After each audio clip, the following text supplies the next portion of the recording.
Salut, moi c'est Zourida Bargache, je suis médecin généraliste. Mon but est de simplifier la médecine et de la rendre plus compréhensible pour les personnes qui ne sont pas médecins.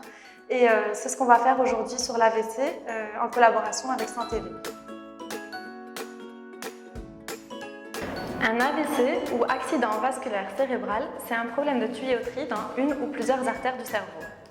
Donc, il y a deux possibilités. Soit c'est parce qu'il y a une artère qui fuit, c'est ce qu'on appelle une hémorragie, et c'est le cas de 20% des AVC. Soit on a une artère qui est bouchée, et ça crée une ischémie, et c'est le cas de 80% des AVC. Donc que la cause soit une hémorragie ou une ischémie, le résultat est le même. C'est une partie du cerveau qui va souffrir d'un manque d'oxygène. Et plus on tarde à instaurer le traitement, plus le risque de mort des neurones augmente. Et selon la zone du cerveau qui est affectée, on aura un type de handicap ou un autre. Pour deux raisons.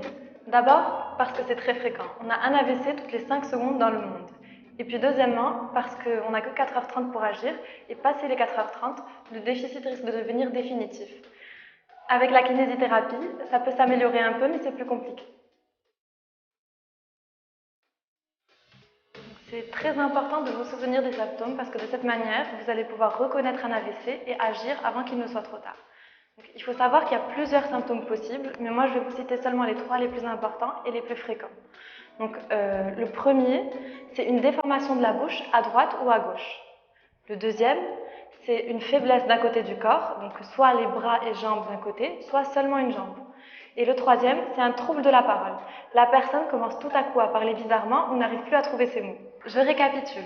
Une déformation de la bouche, une faiblesse d'un côté du corps ou un trouble de la parole. Et un même patient peut présenter 1, 2 ou 3 de ces symptômes. Il faut d'urgence appeler une ambulance ou accompagner la personne aux urgences les plus proches de là où vous vous trouvez. Parce que souvenez-vous qu'on n'a que 4h30 pour agir à compter de l'heure du début des symptômes. En attendant les secours, c'est très important de noter l'heure où les symptômes ont commencé. Parce que c'est la première question que va vous poser le médecin en arrivant aux urgences.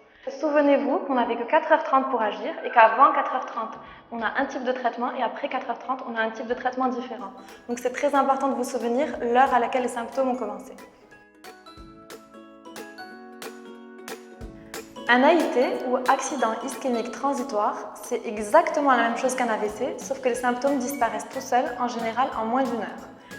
Donc, même si les symptômes disparaissent tout seuls, il ne faut pas négliger un AIT parce que c'est un signal d'alarme d'un AVC dans un futur proche. 10% des AIT sont suivis d'un AVC dans la semaine.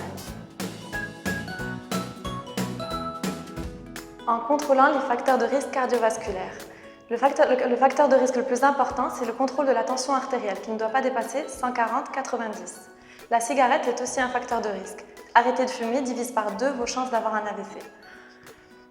La dyslipidémie, c'est-à-dire le cholestérol élevé. Donc si vous en souffrez, c'est très important de bien suivre le traitement prescrit par votre médecin et faire attention à ne pas manger trop gras. Et enfin, le diabète. La glycémie élevée endommage les artères et facilite leur obstruction, ce qui à son tour peut causer de graves dommages comme une crise cardiaque ou un AVC. J'espère que vous avez trouvé le sujet intéressant.